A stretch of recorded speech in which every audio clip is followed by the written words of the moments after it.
Hello all. யூஎஸில் வந்து relocation is very common. ஒவ்வொருத்தரும் வந்து அவங்க இன்னொரு ஸ்டேட்டுக்கு ரெகுலராக மூவ் ஆகிட்டே இருப்பாங்க அவங்க ஜாபுக்காக. ஸோ அந்த மாதிரி மூவ் ஆகும்போது அவங்களோட ஹவுஸ் ஹோல்ட் திங்ஸும் காரும் வந்து மோஸ்ட்லி ஷிப்பிங்கில் போட்டுருவாங்க. ஸோ ஹவுஸ் ஹோல்ட் திங்ஸுக்குன்னு சொல்லிவிட்டு தனியாக ஒரு லாஜிஸ்டிக் சர்வீசஸ் இருக்கும். அவங்களே வந்து வீட்டில் இருக்க ஐட்டம்ஸ் எல்லாத்தையும் பேக் பண்ணி மூவ் பண்ணிடுவாங்க. இன்னொன்று கார் ஷிப்பிங்க்கு இந்த மாதிரி பெரிய ட்ரக்கில் எடுத்துகிட்டு வருவாங்க. நம்ம ஊர் மாதிரி ஃபுல்லாக க்ளோஸ்டுலலாம் கார் ஷிப் பண்ண மாட்டாங்க. ஃபுல்லாக கவர்டாக இருக்கும், உள்ளே எந்த வண்டி இருக்குன்னே தெரியாது.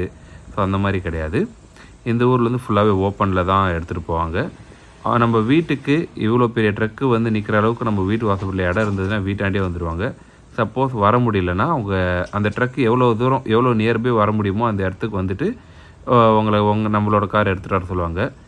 இப்போ இந்த இடம் பார்த்திங்கன்னா என் வீடு பக்கத்து தெரு தான். ஸோ காரை எடுத்துகிட்டு வந்தோம். அவங்க வந்து எப்படி லோட் பண்ணுறாங்கன்றது தான் இப்போ பார்த்துட்ருக்கீங்க.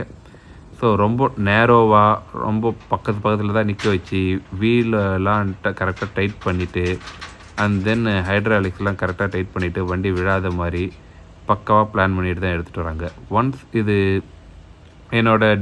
இது வந்து நம்ம டெக்ஸஸ்லேருந்து ஒஹையோவுக்கு மூவ் பண்ணோம். ஒஹையோவுக்கு வந்தோடனே எனக்கு ஃபோன் வந்தது. அதுக்கப்புறம் அது ஒரு காமன் பிளேஸில் எடுத்துகிட்டு வந்தாங்க. ஏன்னா நான் இருந்த டவுன் டவுனுக்குள்ளே வண்டி எடுத்துகிட்டு வர முடியாதுன்றதுனால கொஞ்சம் வெளியே தான் பார்க் பண்ணியிருந்தாங்க. நான் வந்து கேபில் போனேன். உபரில் போனதுக்கப்புறம் நான் என் வண்டி எடுத்துகிட்டு வந்தேன். ஸோ வண்டியில் ஒரு சின்ன ஸ்க்ராச்சஸ் எதுவுமே இல்லை. எப்படி கொடுத்தோன்னோ அப்படியே வந்தது. நான் வண்டியை ட்ராக் பண்ணுறதுக்காக ஒரு ஏர்டேக் ஒன்று வண்டிக்குள்ளே போட்டிருந்தேன். ஸோ தட் நான் வண்டி எங்கெங்கே வந்துட்டுருக்குன்றதையும் நான் அப்பப்போ ட்ராக் பண்ணிகிட்டே இருந்தேன். ஸோ ஷிப்பிங் யூஎஸில் இப்படி தான் பண்ணுவாங்க. ஸோ இப்போ பார்த்தீங்கன்னா அங்கே ஒரு ட்ரக் இருக்குது. அது எந்த ஊர் போகுதுன்னு தெரியல. முன்னாடி இருக்க ட்ரக் டெக்ஸஸ்லேருந்து ஒஹையோ வர வழியில் கூட இந்த வண்டியால் எங்கேயாவது இறக்கிட்டு வரலாம்.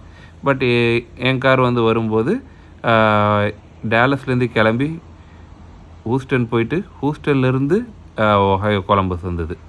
ஸோ பெரிய ட்ரிப்பு தான். But they did it very well. Thank you.